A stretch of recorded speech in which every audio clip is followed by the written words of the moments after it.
Quincy Duncan Moody es uno de los escritores renombrados en Costa Rica y por esta trayectoria ha obtenido dedicatorias, homenajes, reconocimientos y agradecimientos a nivel nacional e internacional. Además de los reconocimientos, también se pueden encontrar un número representativo de videos sobre Don Quince y su contribución literaria en YouTube. En esta oportunidad estaremos escuchando en sus propias palabras aspectos relevantes sobre su vida en esta biografía. Bueno, yo nací en el Hospital San Juan de Dios. Esto, 1940. Yo creo que eso es una respuesta contundente para aquellos que eh, dicen que las personas negras no podían pasar de Turrialba, ¿verdad? Yo nací en el San Juan de Dios. Me crié en Estrada, una pequeña comunidad de Matina, un distrito de Matina en realidad, de la provincia de Limón. Ahí seguí hasta los 15 años. Mis papás fueron, bueno, doña Eunice eh, Duncan y don Adolfo Robinson. Doña Eunice, nacida y creada en Costa Rica, aunque tuvo que nacionalizarse, y mi papá, que era de Panamá. Mis abuelos son, por el lado de mi papá, de Barbados, y por el lado de mi madre, jamaicanos. De los jamaicanos que llegaron a Costa Rica o a construir el ferrocarril o a operarlo, y también pues se ocuparon de otras cuestiones como el cacao, el banano al inicio, y otras actividades de finqueros y todo ese tipo de cosas. Había de todo entre la gente que vino de Jamaica. Pues entre estos está mi abuelo y también mi abuela. De modo que costarricense de nacimiento, eh, jamaicano de origen, caribeño total. Yo soy el mayor. Luego me sigue Douglas Allen y Donald Allen, los dos de... mi padre había nacido, muerto cuando yo tenía 2 años, de tal manera que los otros dos son la segunda pareja de mi madre, ¿verdad? De don Cecilio. Entonces dicen que medios hermanos. Bueno, no tuvimos hermanos. Tuve una infancia muy feliz hasta que inclusive se me entristeció un poco con la muerte de mi abuelita, pero después recuperé esa felicidad. La verdad, estuve una infancia muy bonita, eh, por supuesto en un área rural, donde los parlantes anglófonos éramos la mayoría. Y entonces comencé los estudios, bueno, primero con mi abuelita, fue la primera que me enseñó a deletrear, etcétera, etcétera. Después en la escuela de inglés, escuelas británicas que habían en esa zona, eh, en esas escuelas llegué hasta sexto grado. Muy interesante, los materiales se traían de Inglaterra y de Jamaica. Y nuestra currículum incluía cosas como estudiar a Shakespeare, a Tennyson, matemáticas avanzadas de Longfellow, etcétera, ¿no? Y estando ya en cuarto grado de inglés, entré a la escuela de español, eh, y no, un poco, no. Es decir, más bien en cuarto grado de español estaba terminando el sexto grado en inglés, ¿verdad? Y bueno, en ese momento fue que emigramos a San José, porque mi mamá insistía en que pudiéramos estudiar, de modo que ya mi abuelo se había muerto entonces que era con el que yo me criaba. Entonces nos pasamos a San José.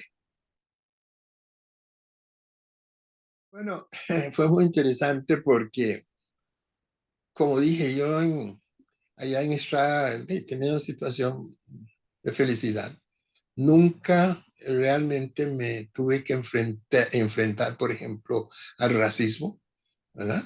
No, yo no tuve esa experiencia, eh, aunque no es que no existía, pero yo personalmente no tuve que enfrentarme a eso.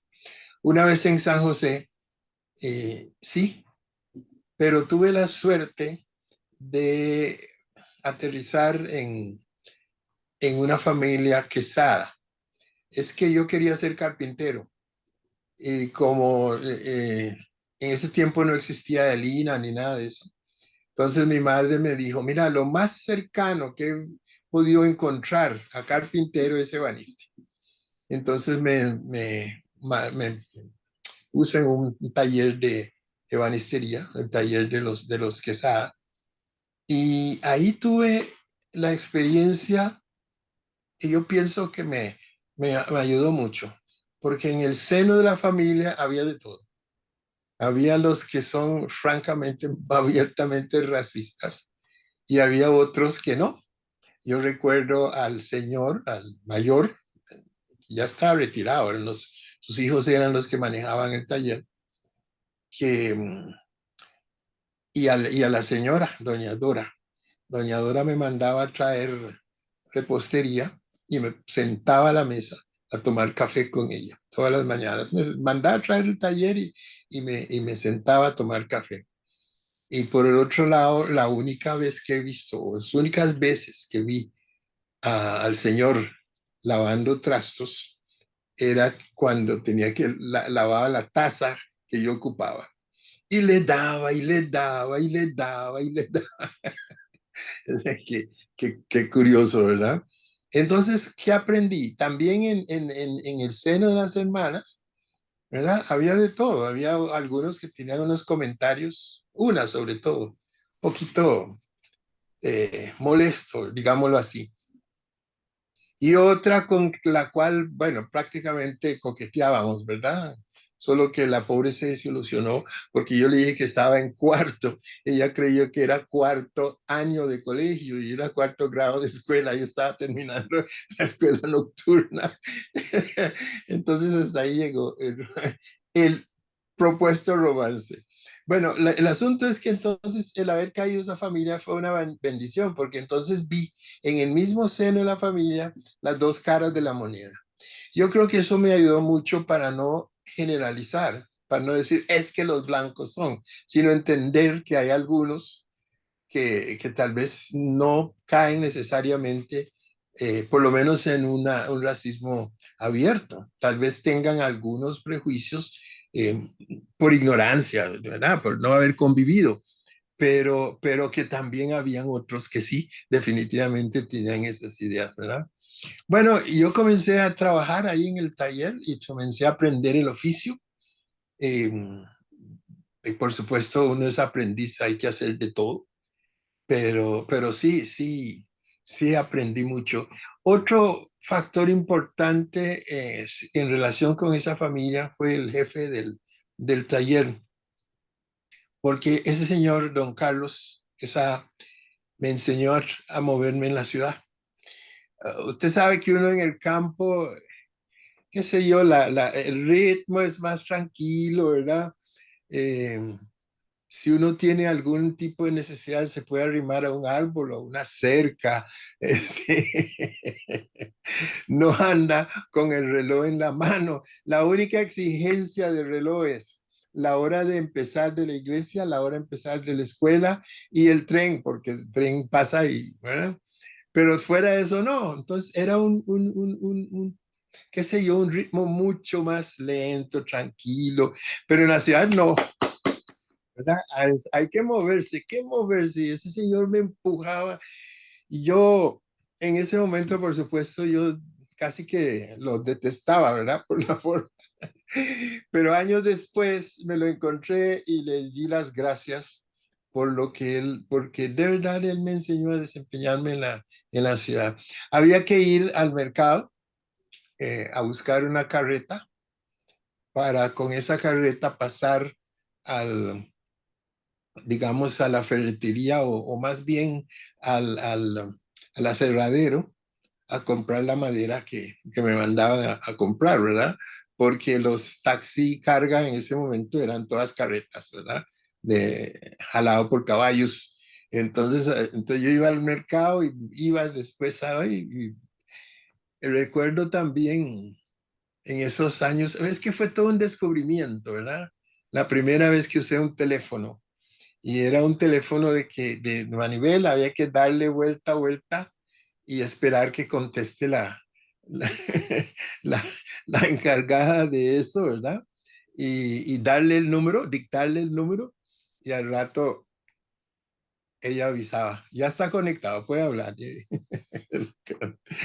Pero sí fue realmente una experiencia muy bonita. Recuerdo una que me parece que ilustra un poco el problema de cómo se integra uno a una cultura que no es la suya.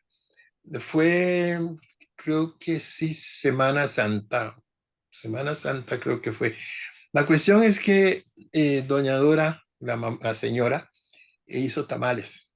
Entonces me invitó a que comiera tamal, ¿verdad? Y yo dije, sí, sí, sí, sí, sí, señora, yo voy. Y llego a mi casa y le digo, no, ve que doña Dora me está invitando a comer tamal. Y me dice, ¿y usted qué dijo? Y yo le dije que sí, porque no le iba a decir que no. Me dice, entonces vas a ir, ¿verdad? Le digo, no, yo no voy a ir. Me dice, pues vas a ir. Le digo, no, yo no voy a ir. Me dice, usted es un Duncan, ¿se acuerda? Lo que su abuelo le decía, usted da su palabra y usted cumple su palabra.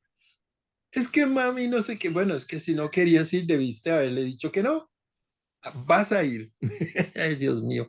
Entonces, esa mañana llegué, caminé, era el taller que daba por Cheyes, caminé hasta la esquina, caminé hasta la otra esquina, caminé hasta la otra esquina y no hallaba cómo tocar la puerta, ¿verdad? Dije yo, ¿qué voy a hacer? Es entretenerme un rato y devolverme a mi casa y decirle a mi mamá que sí, pero yo la conozco. Era capaz de pasar unos días después a darle las gracias a doña Nora, a doña Dora. No hay ninguna duda que iba a hacer eso. Digo, ay, Dios mío, bueno, toco y me hace, ay, qué dicha que vino. Luis, me decía ella, Luis, porque ella no podía decir Quincy, entonces decía, Luis, vea, qué dicha que llegaste, Luis, sentate. Y me sienta y me da un tamal y café y ella se sienta conmigo a comer, ¿verdad? Bueno, yo como bajando con bastante café aquella cosa. Y cuando termino me dice, ¿qué? ¿Le gustó? Le digo, ay, sí, muy rico. Ah, bueno, entonces me pone el segundo. ¿Cómo me costó aprender a comer tamales? Y ahora no perdono los tamales. Tiene que haber en Navidad, por ejemplo, tiene que haber tamales en la casa. Pero es todo un aprendizaje, ¿verdad? De una nueva cultura que no era la mía. Bueno, nosotros vivíamos por el colegio de señoritas en esa zona y el taller quedaba donde fue el bar Cheyes, a media cuadra, que ahora es al terminar en la esquina en la esquina sur es cuando uno entra a lo que llaman el barrio chino, o sea, el paseo de los estudiantes. Terminé los estudios de primaria en español en, en la escuela nocturna Ricardo Jiménez. Entonces trabajaba hasta las 4 o 5 de la tarde, creo que era, y luego iba en carrera a la casa, me bañaba, alistaba y en carrera para la escuela. Ahí tuve un gran apoyo de la niña Mireya Sánchez, porque por supuesto mi español en la estrada era excelente, ¿verdad? Pero cuando llegué a San José, cuando llegué a San José me di cuenta que no sabía español. Ella me ayudó muchísimo y me ayudó también con la parte de redacción, ¿verdad? Muchísimo. Terminé la escuela nocturna y me matriculé en el Liceo de Costa Rica nocturno. Ahí estuve hasta, terminé tercer grado ahí. eh, y luego me hice el bachillerato por madurez. En el colegio nocturno tuve una experiencia bien interesante que tiene mucho que ver con mi vocación literaria. Eh, yo había estado escribiendo en el periódico estudiantil, había sacado 2 o 3 artículos ahí. Y entonces tuve en el primer año a un profesor de español, don Abdulio Cordero, y en el, en el segundo año no lo tuve, en el tercero sí. Entonces, llega este señor en el tercero y comienza a reconocer y señalar y hablar con cada uno de los estudiantes que estaban ahí, ¿no? Y me brincó a mí. Y por supuesto, yo dije, bueno, de todas las personas que hubiera pensado que era racista, este señor Don Abdullo lo es. Qué barbaridad, ¿verdad? La única persona negra en su clase. Y me había estimulado mucho en primer año para que escribiera. Y ahora resulta que no me reconoce, ¿verdad? Yo estaba furioso. El hombre pasó lista hasta llegar al último. Y después del último de la fila se volvió hacia mí. Y me dice, ¿y usted, Duncan, sigue escribiendo? Y se largó ahí. Yo, ¡pau! ¿Verdad? Es decir, deliberadamente me dejó al final para destacarme y además para aprovechar para dar consejos de todo eso, ¿verdad? Y yo dije, bueno, si este señor se acuerda, entonces más bien fue al revés, de que yo escribo y ha dicho todo lo que dijo, debe ser que vale la pena, ¿verdad? Entonces seguí como practicando un poco, escribiendo un poco. Como dije, hice el bachillerato por madurez y me matriculé en la Escuela Normal Superior. Antes de eso había hecho algunos estudios en el liceo no, en el seminario bíblico latinoamericano. Había hecho algunos estudios ahí, pero ahora ya decidí que iba a enrumbarme por el lado de la educación. Entonces entré a la Escuela Normal Superior precisamente en el momento en que lo transforman en la Universidad Nacional. Entonces ahí fue donde estudié primero inglés y después de sacar el bachillerato en inglés, profesor de Estado y bachiller en inglés, me enrubé por el lado del Instituto de Estudios Latinoamericanos, entonces estudié literatura y cultura latinoamericana. Es curioso, pero antes del bachillerato yo estaba escribiendo. El primer libro de editor sale en el 70, ¿no? Sale en el 70, 1970. Y yo me meto a la universidad en 1973, de tal manera que hay 2 años. Ya yo estaba publicando y todo. Básicamente porque desde el punto de vista educativo, yo tuve una educación muy sólida en la escuela en inglés, en la escuela británica en Estrada. Tuve un impulso muy grande de una señora que se llama Miss Robb, que me ponía a leer, incluso con trucos, lograba que yo leía y le contara los cuentos que yo leía. Y por supuesto la biblioteca de mi abuelo y él mismo, que era un lector impresionante, ¿no? Entonces ya, digamos, de niño, yo había leído ya cosas tan increíbles como El infierno de Dante, una buena parte del Viejo Testamento. Muchas de mis lecturas me tuvieron temblando del susto.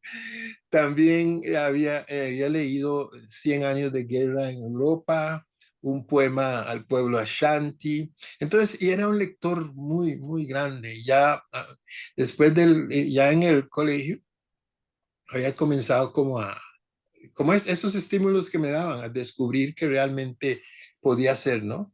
Entonces, ya en 1970 publiqué una canción en la madrugada y en 1972, 1972 El Negro en Costa Rica junto a don Carlos Meléndez. Y todo eso fue antes bueno, y una novela, Los Cuatro, no, Hombres Curtidos, en el 71. Entonces ya era un autor público. Finalmente comencé estudios universitarios formales. Bueno, sí, las primeras publicaciones fueron cuentos eh, publicados con ayuda algunas veces pues, de amigos, compañeros, ¿verdad? La muchacha Blanca Sandí, por ejemplo, levantó en esténciles el cuento Bronce y entonces así saqué eso y distribución limitada. Después saqué un folletito que se llama El Pozo y una carta. Y finalmente ya con una canción en la madrugada, que fue mi primer libro con editor, ¿verdad? Y después, como dije, Hombres Curtidos y Negro en Costa Rica.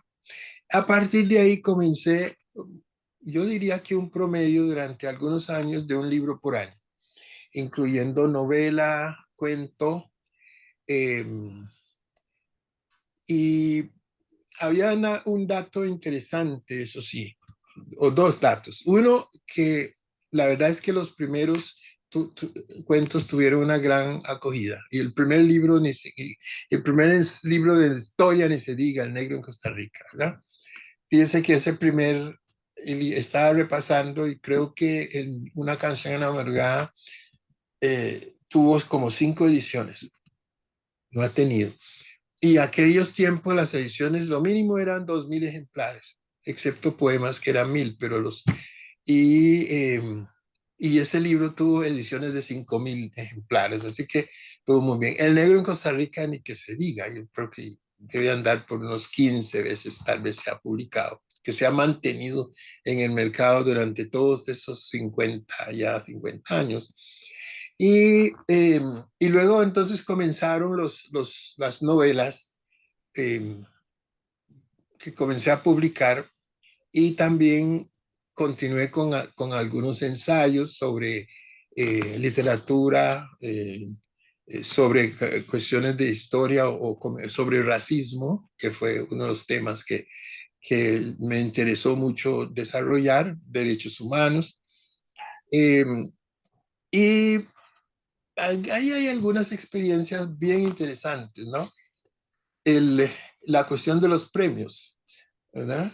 La cuestión de los premios es lo más divertido porque yo publico una canción en la madrugada y supe que una señora editó un libro, muy buen libro por cierto, de una colega que ya falleció, pero es un buen libro de cuentos.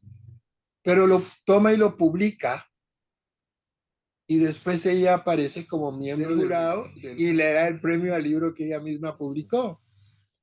Bueno, la siguiente vez, bueno, don Carlos Meléndez estaba furioso porque dijo que el libro que premiaron sobre el general Bolio, dentro de 40 años, nadie se acordaría ni de la autora ni del libro, pero que el negro en Costa Rica iba a estar vigente. Celebramos los 40 años en la Feria del Libro y yo mencioné esa anécdota, que las palabras de don Carlos se habían cumplido y ahí sigue el libro todavía, ¿verdad? Estaba furioso, pero ya yo me había curado con la experiencia anterior, entonces yo, ay, don Carlos, no me importa a mí. Luego viene un concurso ya donde uno presenta el libro y pasa lo mismo que venía pasando, que alaban lo mío, pero le dan el premio a otro. En este caso le dieron el premio a otro, a don Joaquín Gutiérrez concretamente, inventaron un segundo premio que no existía en las bases para dármelo a mí. O sea, un reconocimiento. Yo estaba furioso porque dije, si el libro del Señor es mejor, dele el premio, ya está. Pero no tiene ningún derecho a haber abierto mi plica porque si no, se abre, solo le aplica al ganador, porque eso es anónimo, nadie sabe quién lo escribió. Pues, no. Entonces le dije a don Carlos, no, a don Beto Caña, le digo, ¿cómo es posible? Y además es un chileno. Entonces me dice, no, es que él es de origen costarricense y nos interesa repatriar a esos escritores. Había uno en México y uno no sé qué. Y yo me quedé pensando, pero ¿cómo sabía él que el trabajo era de don Joaquín Gutiérrez? ¿Verdad? Porque la aplica, solo se abre la aplica del... Pero ¿cómo sabía él que había que repatriar a don Joaquín? Y con razón inventaron un segundo premio para dármelo a mí, que no estaba en las bases. Entonces yo dije, ese premio no lo recibo, no la voy a recibir. Pero me llamó don Fabián Dobles, la persona a la que siempre tuve un gran respeto y cariño, y me dijo, Quiz, ¿cómo es eso de que no vas a recibir el premio? Y le digo, me dice, mira, recibílo. Dentro de 2, 3 años nadie se va a acordar que era que inventaron un segundo premio para vos que no está en las bases. Dice, lo único que vas a aparecer en la biografía y en todo es que usted obtuvo ese segundo premio. Que lo inventaron o no, eso no, nadie lo va a creer. Bueno, él me convenció y entonces lo recibí. Pero resulta que siguió pasando que no me daban el premio. Entonces, un profesor X, dando sus clases ya en la UNA, una colega le dijo, ¿por qué no estudiamos a Queens Duncan? Entonces el señor dijo, ¿a quién? A Queens Duncan. Dice, Queens Duncan. ¿A quién Queens Duncan? ¿Quién es Queens Duncan? Queens Duncan, hoy escritor, Negrito Limón que dice que escribe. No, compadre. Aquí estudiamos literatura. Entonces yo dije, bueno, no voy a poder ganar nunca ningún premio de eso, ¿verdad? Y el argumento es que yo no sabía español, que mis obras. Entonces, tenía cierto, ¿cómo le dijera? Estímulo económico, ocupaba dinero, y que es la única vez que lo he hecho, pero entonces dije, voy a ganarme ese premio, voy a ganar el premio editorial Costa Rica, lo voy a ganar. ¿Y cómo lo hice? En primer lugar, la novela se llama Final de Calle, otra novela que ha tenido varias ediciones, 3 o 4. Entonces, Final de Calle sobre la Guerra Civil del 48. Y además, no tiene nada que ver con literatura negra, que hasta ese momento era básicamente mi especialidad. No es que solo sobre eso escribía, pero predominantemente ese eran mis temas, ¿verdad? Entonces, y para asegurarme, como a veces yo veía algunas prácticas que ponían el sobre a contraluz, ¿verdad? Para ver quién era, quién escribía ahí en la plica. Yo puse un pedazo de cartón de ambos lados, de tal manera que no había forma de descubrir quién. Y efectivamente me gané el premio Editorial Costa Rica y al año siguiente el premio nacional. La segunda parte de la anécdota que estaba contando es que como la vida es así, le tocó a este profesor que decía que yo no sabía escribir nada menos que ser el presidente del jurado del tribunal que iba a juzgar y se mandó un dictamen increíble. Según ese dictamen, yo era el mejor escritor de Costa Rica. Bueno, yo no, aquel que había escrito ese libro, que fue excelente y no sé qué. Dicen que cuando abrieron la plica y este señor vio mi nombre, el compañero que me contó me dijo que era lo más parecido que había visto un semáforo cambiando de colores. Ay, Dios mío. Años después el señor me pidió permiso para hacer la presentación de un libro mío. Y yo se los di, hizo muy buena presentación, ¿verdad? O sea, se quedó sin argumento. Escribiendo novelas y cuentos, ensayos. Tengo trabajos publicados en Costa Rica y fuera de Costa Rica. Contra el Silencio, por ejemplo, tiene una edición cubana.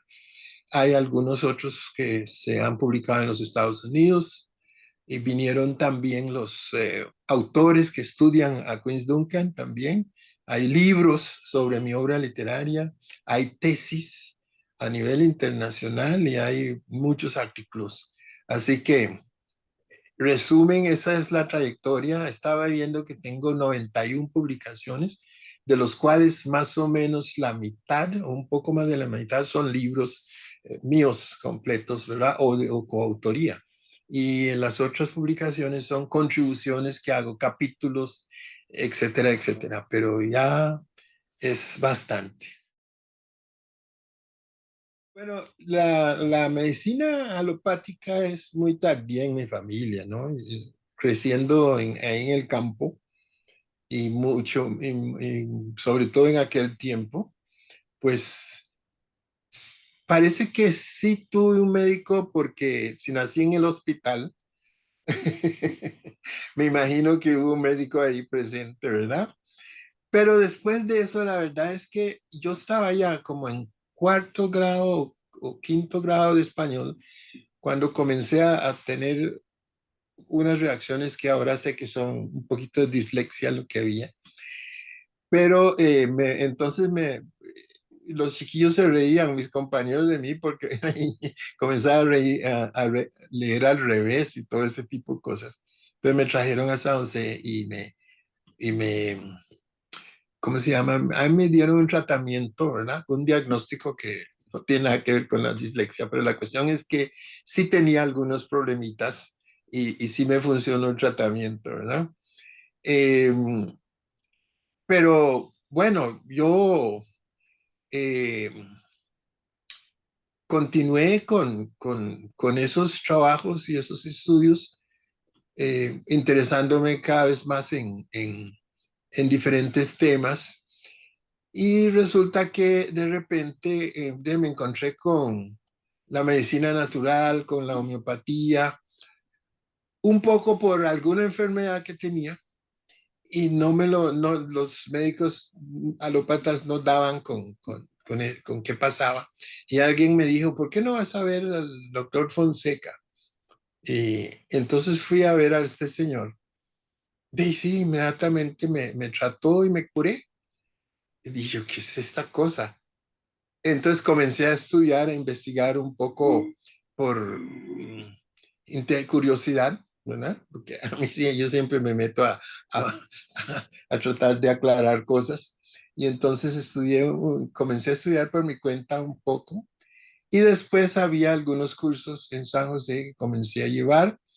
Y finalmente, la única promoción que hubo en lo que es hoy la Universidad Tecnológica Nacional. Estaban ahí en Alajuela, era la única sede, y entonces ahí un grupo de compañeros y yo tuvimos la oportunidad de estudiar de manera formal, de tal manera que, bueno, terminamos graduándonos y con título, ¿verdad? Como técnicos en homeopatía.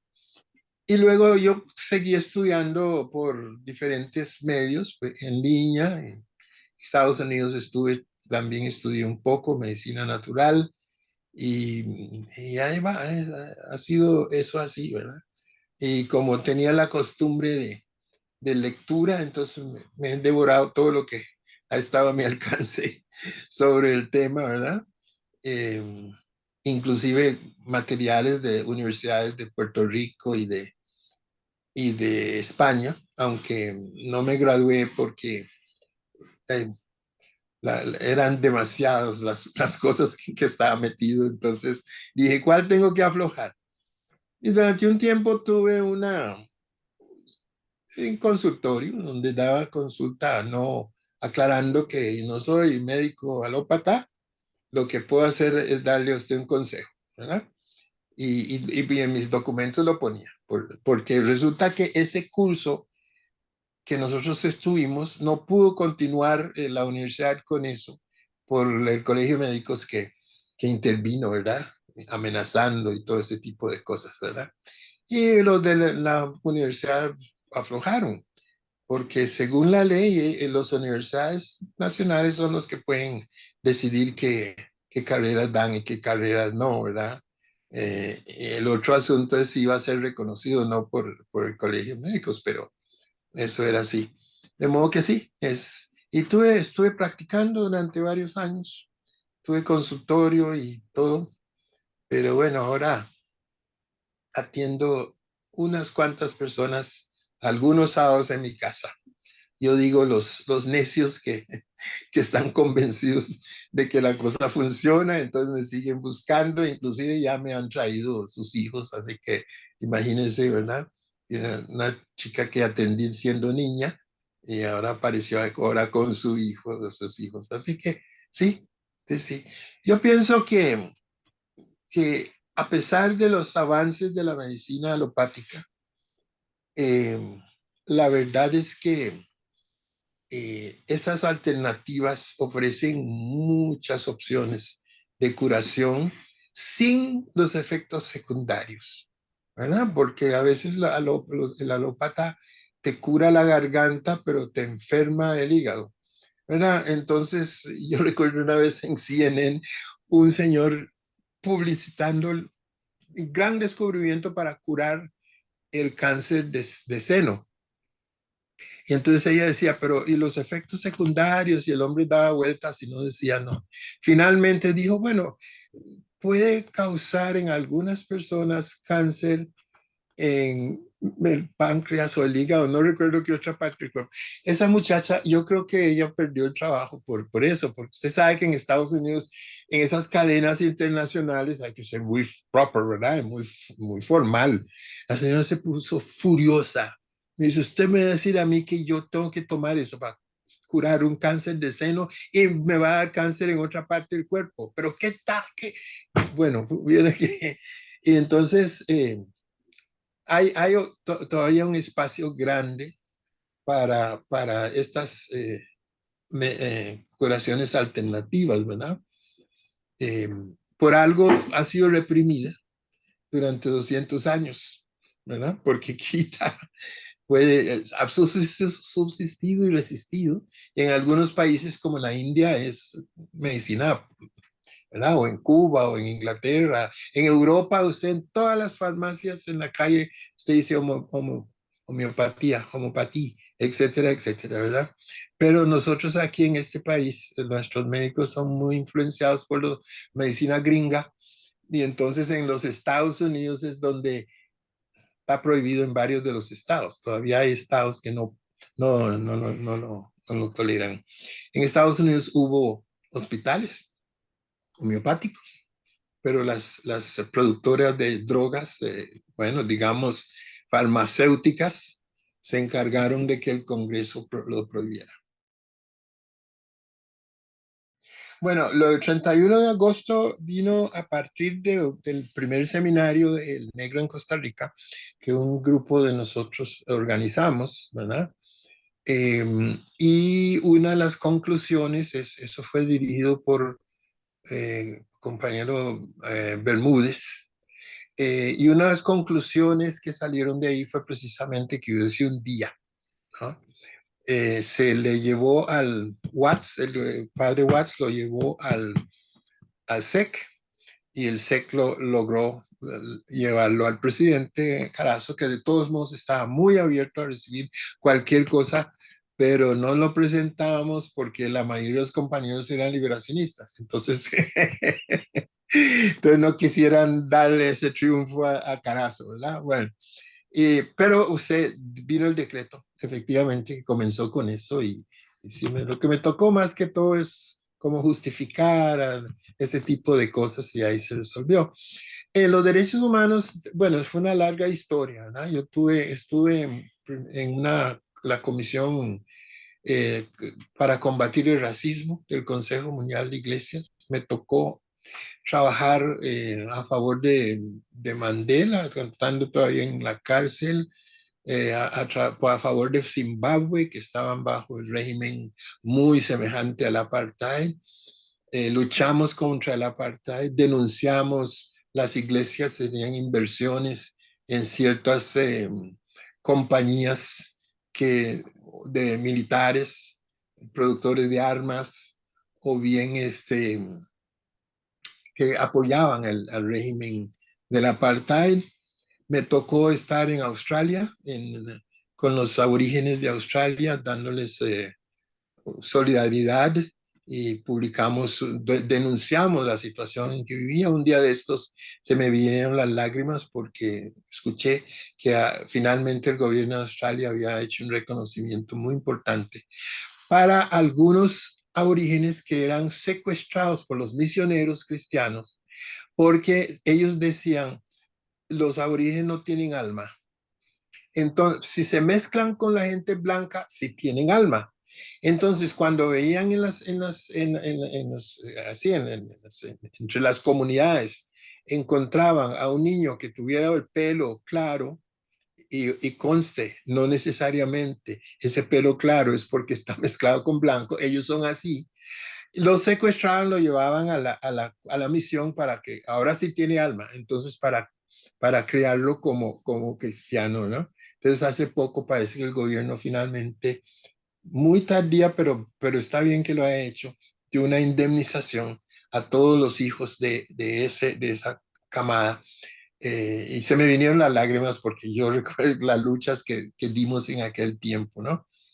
Y, y así, digamos, en Estados Unidos también estuve metido en la comisión de la Universidad Estatal de Michigan.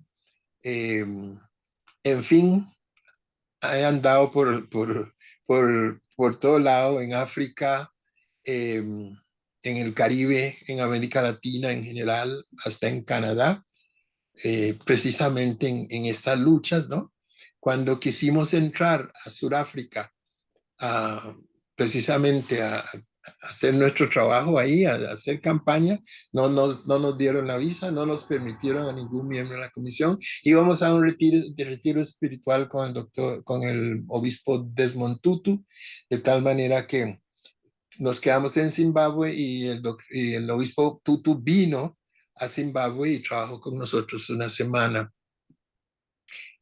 Así que ha sido toda una aventura, ¿verdad? De sentarse uno con los aborígenes ahí en el desierto hasta eh, hablar al consejo, ¿cómo se llama? Al consejo permanente de la OEA, para pedirles que hagan algo cuando estamos con